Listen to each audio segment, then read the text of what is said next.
Despite the pressures, Christians are spreading the gospel in the Muslim world, and churches are being established in places you wouldn't expect.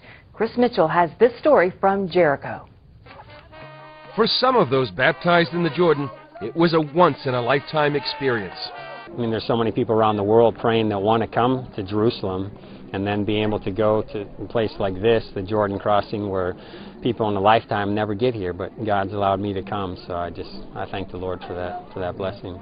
Because the area is a closed military zone, it's seldom open during the year.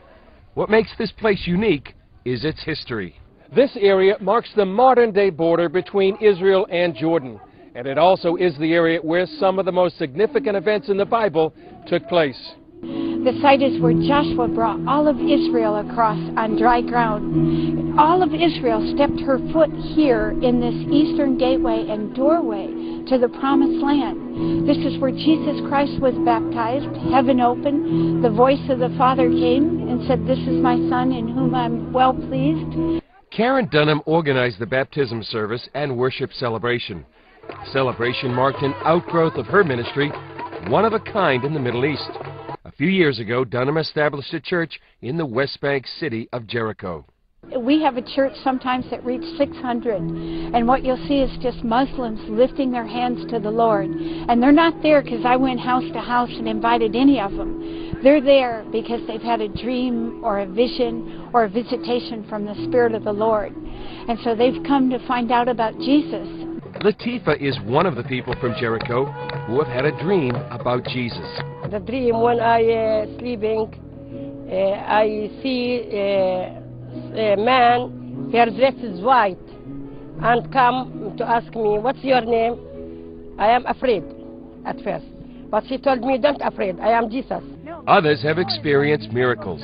Tuesday, I think there was either 2 or 3 that had deaf ears. One never spoke before. Tuesday was just full of miracles. A lot of the people are here were at our service Tuesday.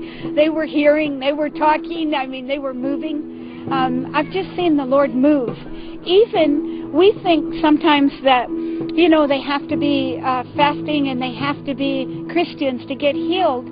I'm telling you today, God's healing the Muslims. People need to know that it's not a bad report all the time. God does good things in spite of what the news shows. So people need to know that God is busy, He's at work, and He's good.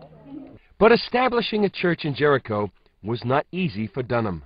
When I first went to Jericho, almost 4 years ago, they talked about me on every mosque.